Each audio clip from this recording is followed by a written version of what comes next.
दोस्तों, स्वागत है आपका इस स्पेशल वन शॉट एक्सप्लेनर में। आज हम बात करने वाले हैं छत्तीसगढ़ की, एकदम डिटेल में।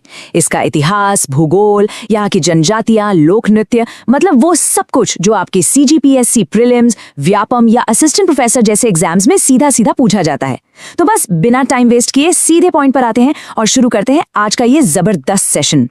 लेकिन आगे बढ़ने से पहले क्या आप मुझे बता सकते हैं कि छत्तीसगढ़ एग्जैक्टली किस दिन एक अलग राज्य बना था? सोचिए थोड़ा। जी हाँ, बिल्कुल सही, 1 नवंबर 2000। यही वो ऐतिहासिक दिन था जब छत्तीसगढ़ को अपनी एक अलग पहचान मिली। Okay, let's dive into this. आज का हमारा सिलेबस एकदम सेट है। हम शुरू करेंगे नाम और स्थापना से, फिर देखेंगे इसका इतिहास, भूगोल और जंगल, राज्य के प्रतीक, जनजातियां और कल्चर, और लास्ट में इकोनॉमी। इस लॉजिकल फ्लो में चलेंगे ना तो फैक्ट्स एकदम दिमाग में छप जाएंगे। तो चलिए आते हैं हमारे पहले सेक्शन पर, नाम और स्थापना, 36 किले और एक नई पहचान। अब सबसे पहला सवाल तो यही आता है कि नाम छत्तीसगढ़ ही क्यों? देखिए, एक बहुत ही पॉपुलर धारणा है कि पुराने जमाने में इस इलाके में 36 छोटे छोटे राज्य या कह लीजिए छत्तीसगढ़ यानी किले हुआ करते थे। बस वहीं से नाम पड़ गया छत्तीसगढ़। और पता है, ये नंबर 36 हमें एक और इम्पॉर्टेंट नंबर की तरफ ले जाता है, 26। जी हाँ, मध्य प्रदेश पुनर्गठन अधिनियम के तहत जब इसे मध्य प्रदेश से अलग किया गया तो ये भारत का 26वां राज्य बना और इसकी राजधानी बनी रायपुर, जो आज यहाँ का सबसे बड़ा शहर और एडमिनिस्ट्रेटिव हब है। अच्छा, अब हो जाए एक रैपिड फायर क्विज। जब राज्य बना था तब सिर्फ 16 जिले थे, पर आज पूरे 33 जिले हैं। और एग्जाम्स में ना जिलों और उनके हेडक्वार्टर्स के मैचिंग वाले सवाल बहुत आते हैं। तो चलिए प्रैक्टिस करते हैं। बताइए, सरगुजा जिले का हेडक्वार्टर कहाँ है? अंबिकापुर, बिल्कुल। और वो जो नया जिला है ना, गोरेला पेंड्रा मरवाही, उसका हेडक्वार्टर नाम में ही है, गोरेला। कोरिया जिले का बैकुंठपुर। ये छोटी सी चीट शीट है, इसे अच्छे से याद कर लीजिएगा। मूविंग ऑन टू सेक्शन 2, एक संक्षिप्त इतिहास, दक्षिण कौशल से राज्य बनने तक का सफर। पुराने जमाने में ना इस इलाके को दक्षिण कौशल कहा जाता था। सोचिए, रामायण और महाभारत तक में इसका जिक्र है। बीच के टाइम में यहाँ कलचुरी राजवंश ने करीब 700 सालों तक राज किया। अब अगर हम मॉडर्न हिस्ट्री के माइलस्टोन्स की बात करें तो 1854 में लॉर्ड डलहौजी की जो डॉक्ट्रिन ऑफ लैप्स वाली नीति थी ना, उसके तहत ये पूरा इलाका ब्रिटिश राज में चला गया। फिर 1862 में इसे एक इंडिपेंडेंट डिवीजन बना दिया गया। आज़ादी के बाद 1956 में इसे मध्य प्रदेश में मिलाया गया और फाइनली इतने सालों के लंबे संघर्ष के बाद 1 नवंबर 2000 को इसे फुल स्टेटहुड यानी पूर्ण राज्य का दर्जा मिल गया।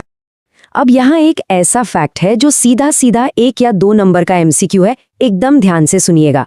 राज्य बनने के बाद इंडियन नेशनल कांग्रेस के लीडर अजीत जोगी जी छत्तीसगढ़ के सबसे पहले मुख्यमंत्री बने, फर्स्ट CM।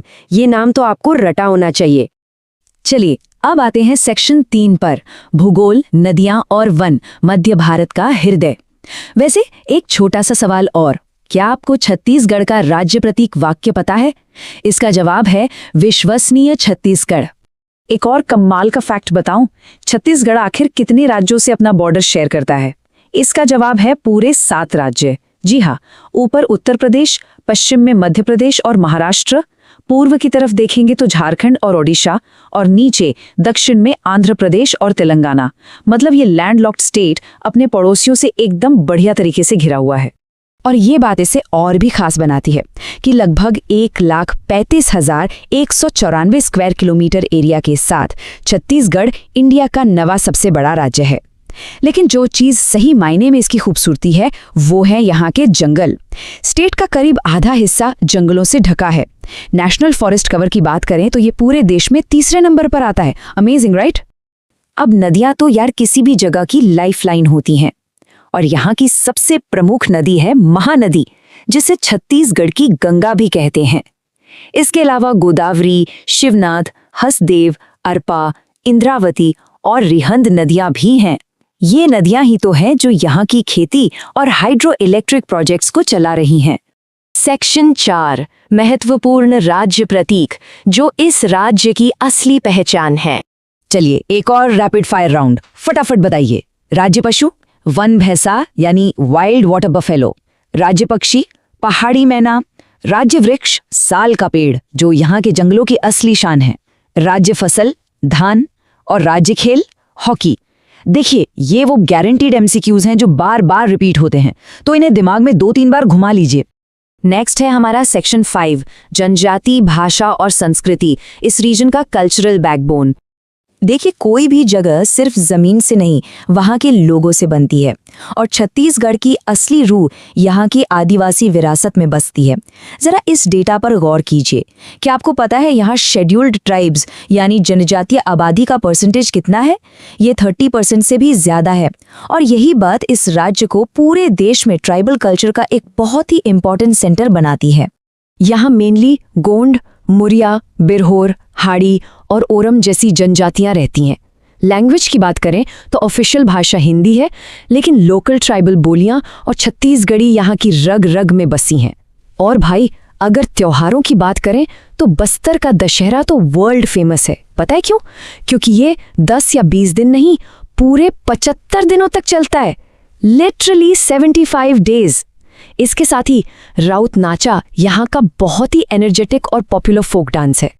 और अब आते हैं हमारे आखिरी सेक्शन पर, सेक्शन 6 इकोनॉमी के हाइलाइट्स, राष्ट्र विकास की ऊर्जा। ये राज्य ना नेचुरल रिसोर्सेज का एक पावर हाउस है। So the crucial point is Chhattisgarh को पूरे देश में धान का कटोरा या the rice bowl of India कहा जाता है। महानदी बेसिन के फर्टाइल मैदान और यहाँ के किसानों की दिन रात की मेहनत, इसी वजह से यहाँ धान का इतना बम्पर प्रोडक्शन होता है। खेती के साथ साथ ये इंडिया की मिनरल कैपिटल भी है। यहाँ कोयले और आयरन ओर यानी लौह अयस्क के विशाल भंडार भरे पड़े हैं। भिलाई स्टील प्लांट का नाम तो सुना ही होगा, देश के सबसे बड़े स्टील प्लांट्स में से एक है वो। और इतने सारे कोल माइंस और पावर प्लांट्स होने की वजह से छत्तीसगढ़ इंडिया के उन गिने चुने स्टेट्स में आता है जो पावर सरप्लस हैं। मतलब ये अपनी ज़रूरत से ज़्यादा बिजली बनाता है और पूरे देश के ग्रिड को सप्लाई करता है। Real game changer. तो दोस्तों इसी के साथ हमारा ये super fast revision explainer complete होता है। हमने छत्तीसगढ़ का नाम, इतिहास, भूगोल, सिंबल्स, ट्राइब्स और इकोनॉमी सब कुछ बहुत ही स्ट्रक्चर्ड वे में कवर कर लिया है। मेरा सजेशन यही रहेगा कि इस सेशन को कम से कम 2 बार जरूर सुनिए। एग्जाम्स के लिए हर संडे ऐसे ही किसी एक टॉपिक को रिवाइज करना आपकी प्रेपरेशन को एक अलग ही लेवल पर ले जाएगा। तो अब आप लोग मुझे बताइए, अगला रिवीजन सेशन हम किस टॉपिक पर करें? इंडियन पॉलिटी के कॉन्सेप्ट्स डिकोड करें, हिस्ट्री में डीप डाइव करें, या फिर मैथ्स के ट्रिक्स क्रैक करें? कमेंट्स में अपनी चॉइस जरूर बताइएगा। तब तक सीखते रहिए, रिवाइज करते रहिए और मिलते हैं आपसे अगले एक्सप्लेनर में।